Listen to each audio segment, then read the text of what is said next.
Diambil dari cnnindonesia.com, hasil survei terbaru dari Lembaga Survei Indonesia menyebut Ketua Umum Partai Demokrasi Indonesia Perjuangan, yaitu Megawati Soekarnoputri, tengah menghadapi dilema pencalonan pada Pilpres 2024.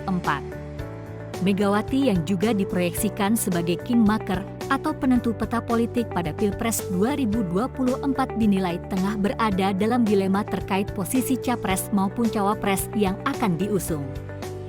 Lembaga Survei Indonesia memperkirakan Megawati akan menghadapi situasi sulit untuk memilih partai koalisi.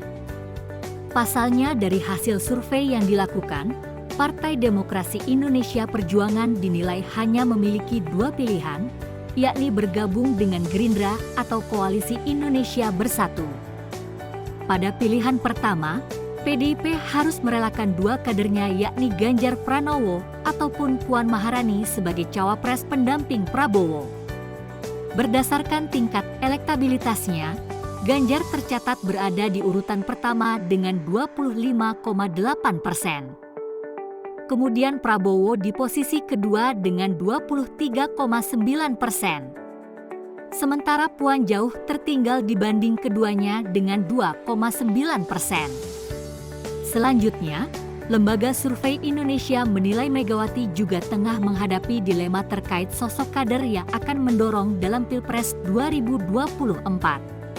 Apabila nama Puan yang disodorkan sebagai cawapres Prabowo, maka Ganjar berpeluang besar akan dipinang oleh parpol lain sebagai capres.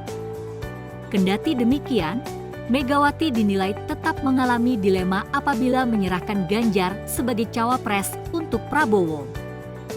Pasalnya, elektabilitas Ganjar tercatat lebih tinggi dan Partai Demokrasi Indonesia Perjuangan dinilai lebih besar dibandingkan Gerindra. Terakhir, apabila Megawati memutuskan untuk mengusung Ganjar sebagai capres, maka kesulitannya ialah untuk menentukan sosok cawapres pendamping. Lembaga Survei Indonesia menilai opsi Partai Demokrasi Indonesia Perjuangan menjadi terbatas untuk memilih cawapresnya dari Koalisi Indonesia Baru atau berdasarkan kesepakatan dengan PKB.